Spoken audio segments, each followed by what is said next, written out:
Deputation? আমরা লক্ষ্য করছি যে মানে সামাজিক বিভিন্ন ধরনের যে ভাতা আছে, ভাতা নিয়ে ভাতা প্রাপকরা চরম অনিশ্চয়তার মধ্যে ভুগছে। বিধানসভার প্রাক্কালে ভাতা ১,০০০ টাকা থেকে বাড়িয়ে ২,০০০ টাকা করা হয়েছে, কিন্তু বাস্তবে দেখা গেছে যে এটা মাসে মানে রেগুলার পাচ্ছে না তারা। ৪-৫ মাস পরে ব্যাংক অ্যাকাউন্টে ১-২ মাসের ভাতা ঢুকছে, বাকি মাসের ভাতা পেন্ডিং থাকছে আর কি।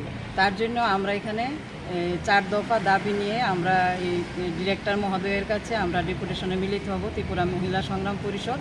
৪ দফা দাবির মধ্যে আমাদের যে প্রথম ডিমান্ডটা হচ্ছে সামাজিক ভাতা ৮,০০০ টাকা করতে হবে, সামাজিক ভাতা নিয়মিতভাবে প্রদান করতে হবে, এবং দেখা গেছে যে কিছু ভাতা বৈধ অথচ তাদেরকে ভাতার তালিকা থেকে বাদ দেওয়া হয়েছে, তাদের ভাতা অন্তর্ভুক্ত করা এবং নতুনভাবে যারা পাওয়ার যোগ্য ভাতা তাদেরকে ভাতা প্রদান করতে হবে। এই 4টা দাবি নিয়ে আজকে আমরা ডিরেক্টর মহোদয়ের সাথে মিলিত হব। পরিচয়টা? পরিচয়, আমি ত্রিপুরা মহিলা সংগ্রাম পরিষদের জেনারেল সেক্রেটারি রিজিয়া খাতুন।